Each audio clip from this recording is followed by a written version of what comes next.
Cousin Larry Swartz. I'm a retired law enforcement officer. It's an honor that my family let me speak for my cousin, Corporal Keith Heacook. It's Heacook.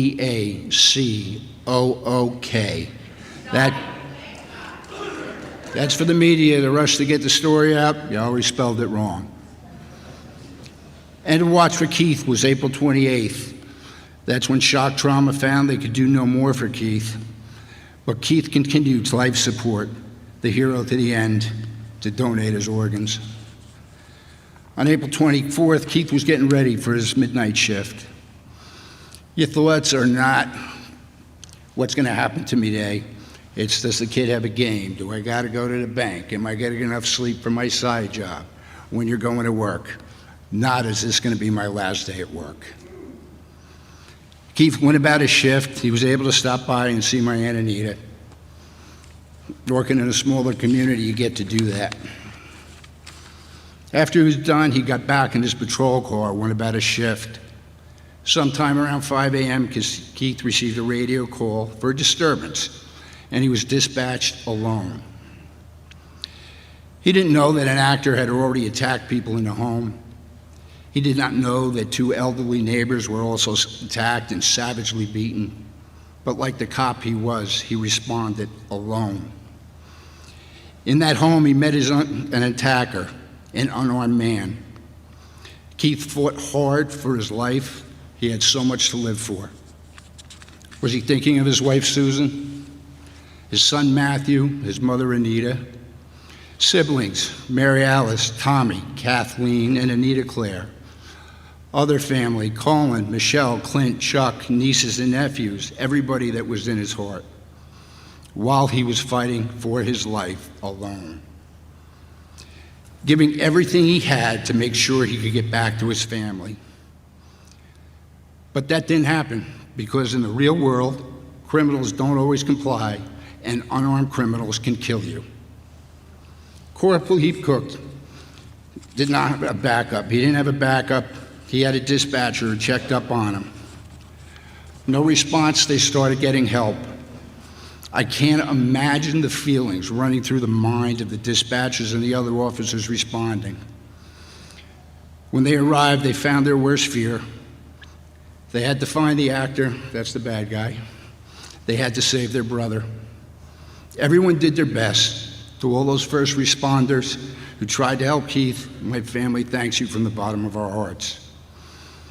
This call is the nightmare these first responders will have for the rest of their lives. But here we are today paying tribute for our hero, Corporal Keith Heacook. We have dignitaries made some nice comments. The Attorney General was here previously to say that the actor would be prosecuted to the fullest extent of the law. The media is here, covered the funeral to honor Keith. Flags were flown at half-mast, some earlier than others. Governor Hogan, in this time, the hug you gave my Aunt Anita meant a lot. All these gestures, some big, some small, mean a lot. Lack of gestures mean a lot as well. Now, I don't mean to be difficult. Now, what if the scenario were different? Corporal Heacook had to take the actor's life. What would have happened to his life? It would have been hell. The media would have been here in full force. Major newscasts, unarmed this, unarmed that, every night without fail. Makes a great news bite for ratings. Keith would have been placed on administrative leave while an investigation was conducted. That investigation would have taken weeks, if not months, to complete. During that time, Keith's life would have been put under a microscope, as it's easy for folks who have no idea about police work. His family would be shunned. Even when Keith was cleared, that does not generate enough news for any real broadcast. Off the media goes to the next story. The damage you left behind with no consequences, just fallout for the family. But at least we'd have Keith. To the politicians of Delmar, are you going to make changes so this not happen again? or are you going to roll the dice? Because I can assure you, this can happen again. Perhaps you might even finally settle a contract with the officers. They've worked long enough without it.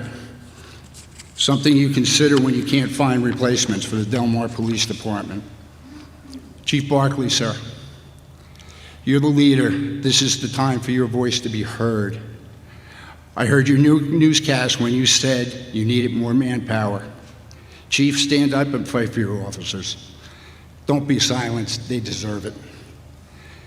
To the federal and state politicians, what are you saying to the men and women of law enforcement when you shout, defund the police, strip them of qualified immunity? Yet you keep qualified immunity for yourselves. Stop listening to the loudest voices. Listen to the people that law enforcement protect. You will find that they want the police. They want the police. Violent crime is going up in every major city in the country. These kind of laws are crushing proactive police work. Please sit down and speak with all the people in a rational manner. All the people, from the anti-police to the officers themselves, everybody it affects. Trust me, your answer's in those conversations. Don't just throw bills together and see where they stick. FYI, you know who hates bad police officers the most? The good cops out there doing the job every day of the week.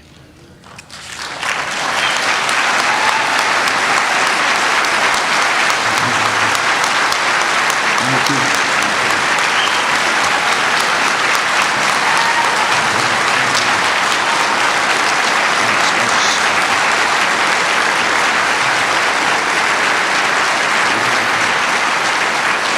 Thank you.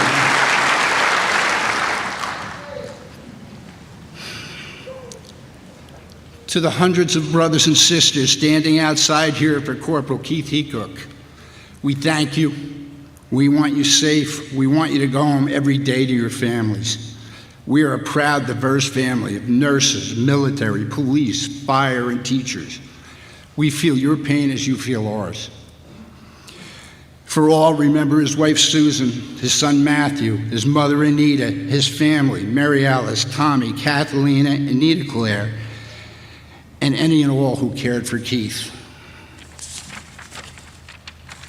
Remember his name, Corporal Keith Heacook, H-E-A-C-O-O-K. Let his name be a beginning, not an end. Good change can come from this. Let it happen. Rest in peace, cousin. Your family loves you. Your brothers and sisters in law enforcement will take it from here with you in their hearts. Thank you.